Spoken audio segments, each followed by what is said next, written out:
Então vamos começar entrar na parte quântica da física quântica, né, meu filho? Porque nós estamos falando aqui só de física. Até agora parece que não teve nada de física quântica. Mas nós vamos começar a falar agora. Então, o que aconteceu? Nós vamos falar do ponto onde a física clássica começou a dar pau, meu filho. E aí surgiu a necessidade de uma nova física. Porque o que acontecia? Quando a gente chama esse problema de catástrofe do ultravioleta, né? Como você pode ver aí. Eu vou te explicar o porquê. Então tá aqui, nosso gráfico de energia por frequência. Então, meu filho, é o seguinte. Quando você coletava os dados e você fazia um gráfico, né? Da temperatura em função da frequência ou da energia, né, em função da frequência, quando você fazia esse gráfico com os dados coletados, por exemplo, dos telescópios, dos satélites, ele dava essa curva verde aqui, ó, bem bonitinho. Então, você pegava diversos comprimentos de onda, fazia o gráfico para aquela temperatura específica e sempre dava essa curva aqui bonitinha. Só que aí, cara, o que acontecia? Quando você pegava toda a teoria da física clássica, todas as leis, todas as teorias que o pessoal conhecia, do eletromagnetismo, da termodinâmica, da mecânica estatística, enfim. Quando você juntava todas as teorias e fazia uma equação para poder plotar nesse gráfico, né, para você poder prever então as coisas, basicamente o que você tinha era essa curva roxa aqui, ó. Ela explodia lá para o infinito. Então o que acontecia? Qual que é a parada aqui? Se você estava numa frequência baixa, né, num comprimento de onda alto, você pode ver, meu filho, que os trem aqui era igual, né? Praticamente era a mesma coisa. Então, o modelo, né, que seria essa curva roxa aqui, o modelo matemático, até um certo ponto, até uma certa frequência, frequências mais baixas, ele coincidia com a realidade, né, com os dados que a gente estava coletando, né? Então a gente recebia uns dados lá, o nosso modelo matemático ele batia, né, com os dados que a gente pegava. Só que chegava num ponto, e esse ponto é o que está destacado aqui, ó. Esse ponto aqui, o V de ultravioleta. Quando você chegava na frequência do ultravioleta, meu filho, o que acontecia? O gráfico dos dados coletados ficava bonitinho, tinha um espectro de corpo negro, mas o modelo matemático, meu filho, quando ele chegava aqui, ó, nessa frequência muito alta, ele explodia. Ou seja, dava pau. Não estava batendo o nosso modelo matemático, modelo físico, com os dados que nós estávamos coletando. Então, o pessoal começou a entrar numa crise científica, né? Porque o nosso modelo padrão ali, que explicava todas as coisas, não está explicando mais o que a gente está vendo, né, ao nosso redor. Nossa observação não está sendo mais explicada pelo modelo físico e matemático que nós temos.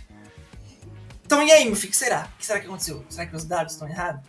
Será que a física está errada? Pô, bicho, você falar naquela época lá que a física estava errada, meu filho, mais ou menos ali em 1900, essa época aí, né, onde o pessoal estava estudando esse trem aí, ali em 1900, se falar que a física inteira estava errada, rapaz, era difícil, né? Porque embora a ciência passe por evoluções, né? Isso que é legal, né? Ela não é estática, embora ela passe ali por evoluções.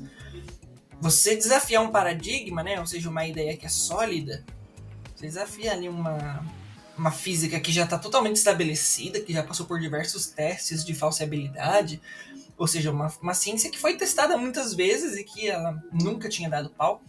Você vê que ela dá pau, você falar que ela tá errada, é muito difícil, né? Porque como você vai provar isso, né? O que você vai fazer então para resolver esse problema?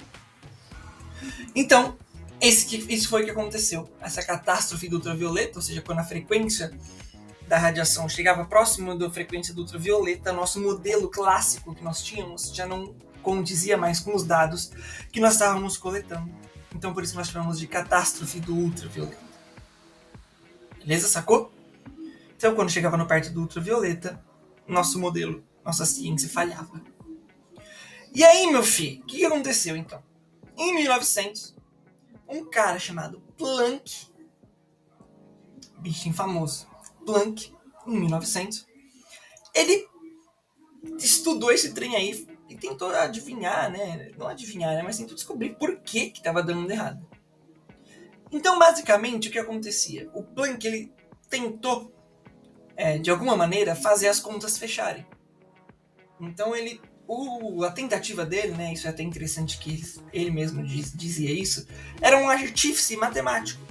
Então ele tentou, através da matemática, resolver o problema do gráfico, né? Então você tem um gráfico que não está batendo com seus dados, você tenta fazer algum jeito aquele gráfico se encaixar nos dados que você está recebendo. Então, basicamente, o que acontecia? Antes nós achávamos que a energia ela era contínua, né? Então, por exemplo, antes, né? Vamos pegar aqui essa parte aqui. Antes. Então, antes nós achávamos, por exemplo, se você pegar um carvão e aquecer ele, aqui, ó, um carvãozinho, você aqueceu ele. É aquilo que nós tínhamos conversado, né? Um corpo, quando ele está numa temperatura muito alta, a gente consegue aproximar ele de um corpo negro, certo? Porque a radiação que ele está emitindo é muito alta e a radiação que ele emite é praticamente de alta eficiência, né? Praticamente 100%, mas não 100%.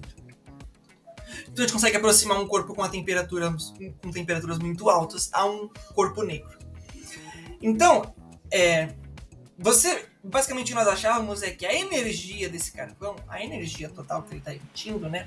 E inclusive tem aquele comprimento de onda máxima associado a isso, era a energia do carvão, bicho. Então você pegou um carvão lá e ele como um todo, né? O carvão como um todo, a estrutura do carvão, né? Como um todo, o sólido, ele ia emitir radiação. Então todo esse corpo tá aqui, ó, tá emitindo radiação. Beleza? Então a gente dizia isso, a gente dizia então que essa energia era contínua, ou seja, ela não tinha buracos, certo? Era uma energia completa daquele carvão. O carvão como uma coisa só emite a energia. E aí, o que aconteceu? O Planck, né, que foi esse cara, resolveu falar, então vamos fazer o seguinte. Na verdade, em vez de a gente fazer as nossas contas considerando que a energia ela é contínua, vou tentar fazer alguma coisa aqui como se a energia, em vez de ela fosse uma coisa só, ela é como se fosse pequenos pacotes de energia. É como se dentro do carvão, cada átomo emite um pouco de energia. E quando eu somo a energia de todos os átomos do carvão, essa energia, então, é a energia desse carvão. Não é como se o carvão como um todo está emitindo energia. Não. É porque se eu der um zoom, quando eu começar a dar um zoom e ver os átomos do carvão, cada átomo, por si só, está emitindo energia. E quando eu somo a energia de cada um desses átomos, eu tenho a energia total do carvão. Então é mais ou menos o que está aqui, né? Se a gente for olhar aqui, ó. Deixa eu pegar só essa partezinha aqui. Então se a gente pegar o carvão e dar um zoom aqui no carvão, meu filho, o que acontece? Nós estamos começando a ver o átomo do carvão ali. Então esse átomo, que é esse negocinho preto aqui, lembra, o que é o calor, né? Ou melhor, o que é a temperatura? A temperatura é o nível de agitação das moléculas. Então aquele átomo, ele está vibrando, certo? Como se fosse uma mola, né? Que você está vendo ali, como se fosse uma mola. Ele está oscilando, está vibrando. E essa vibração dele, né? Que está associada com o nível de agitação, é a temperatura dele. Então é aquilo que está emitindo a energia em forma de calor. Então se eu pegar e somar cada oscilaçãozinha desses átomos como um todo, é como se o carvão fosse uma coisa só. Né? Mas na verdade não, na verdade cada átomo está emitindo radiação e quando eu somo a energia de todos esses átomos, eu tenho a energia total desse carvão. Então, é o que eu escrevi aqui em cima, né? Aqui, ó. Então a energia total do carvão é o somatório da energia de cada pacotezinho de energia que é emitido por esses átomos. Então essas energias, né, que eu até destaquei aqui, ó. Então é como se cada energia, né, fosse um pequeno pacote mesmo, pensa num pacotinho mesmo. E dentro desse pacotinho tem energia e cada um desses átomos emite esses pacotes em números inteiros, né? Isso que era o mais interessante, né? Porque ele dizia que cada pacote de energia era um número inteiro, então era uma energia, duas energias, 3, 4. Não fazia sentido o átomo então emitir 1,3 energia, 1,5, 2,7, 325 energia. Não. Ele dizia, isso é uma grandeza contínua, né? Esse número quebrado, esse número muito grande, com vírgulas e casas decimais, é uma grandeza contínua. Na verdade, o que ele estava dizendo é que era uma grandeza quantizada. era em quantidades específicas de número inteiro. Então é daí que surge o nome física quântica, né? Esse quântica é de quantizado, é de números inteiros. A gente chama isso de pacotes discretos de energia, não contínuos. Então é discretos. 1, 2, 3, 4, números inteiros. Então esses pacotinhos eram emitidos em pacotes mesmo. Um pacote, 2 pacotes de energia. E quando você somava tudo isso, você tinha a energia total daquele corpo. Então esse foi o que o Planck propôs, né? Matematicamente, isso que é mais interessante, né? Porque para ele isso fisicamente não fazia sentido, né? Mas matematicamente para ele achava que era isso, a solução. Falou, cara, eu acho que se a gente trocar vai dar certo. E quando ele realmente trocou esse modelo contínuo, né, de números quebrados por uma energia quantizada, uma energia discreta de números inteiros, né, quantidades inteiras, ele conseguiu então fazer com que esse gráfico da nossa física clássica que não estava se encaixando com os nossos dados, quando ele mudou esse tipo de conta, quando ele passou de uma energia contínua para uma energia quantizada, então o gráfico bateu. Pô, cara, então peraí, energia não é o que a gente achava. A gente achava que a energia era contínua, era uma coisa só. Não, na verdade, ela é pequenos pacotes de energia, né? É o que a gente chama de quantum. Então, quantum, que é esse pacote de energia, são números discretos. Daí que veio o nome física quântica. Beleza? Entendeu? Então essa é a catástrofe do ultravioleta. E foi isso que o Planck